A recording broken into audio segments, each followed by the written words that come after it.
When's the last significant relationship you've had that really crushed you and you really thought this was a possibility for marriage? Crushed? Have you been in love? Quick, stop. Yes, Have you been in love? I've been in love. Go to the point you were in love with. What happened? We moved in together. How many months was that into the relationship? 22 years. Oh, you never gave her a commitment. You didn't give her a ring.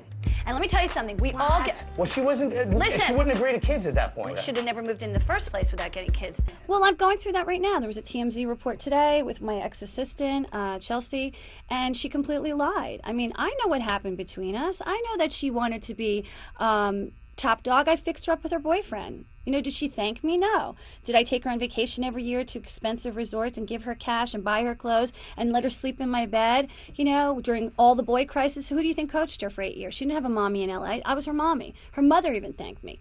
But all that goes away with ego, and Rachel Zoe's going through the same thing right now. So all of us who built our businesses, Jeff's had it too, Lewis, we all know what it feels like to be left at the altar because they have a bigger ego than us. You know, if it wasn't for us, they wouldn't have anything. And yet we don't push it in their faces. We don't upstage them. I gave her spotlight, and she took advantage of it. She took advantage of it. Same thing with my stylist. She taped me in the room. I can't prove it, allegedly, but the bottom line was her boyfriend was in the room in the second half, and you only hear the second half of the tape. And if I were a betting woman or a lawyer, I'd know, where's the first half of the tape? Why isn't that on TMZ? So we all go through this. It's just that there needs to be stricter privacy laws. I don't think anyone should be able to tape record anyone, even in the state of New York, which is 2 or more is willing consent. You know, and Vegas is the only place because of the casinos. LA, they would have gone to jail. You know, every state's different. It should be regulated nationwide, and you should not be able to tape anyone whether they're a celebrity or not, because people are in custody battles. So a lot of things that could happen to get skewed when people tape you and they're out of context and they don't know what's really going on. The way I'm qualifying girls right you now suck. is You terrible. suck. You I suck. look at You them, suck. I'm like, oh, please.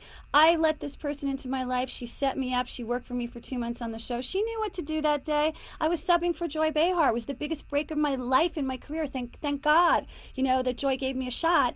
And she had a month to plan my wardrobe. And ABC and a whole bunch of other shows I was doing. Like, you know what you're supposed to do. You don't just fake it out and bring it. She knows I lost 20 pounds on Sensa. She knows I went from a size 8 to a size 2. So why'd she bring me a size 6? She knows that. Every day she takes my measurements because I keep shrinking. This was a girl who set me up clearly, and this is going to happen over and over again.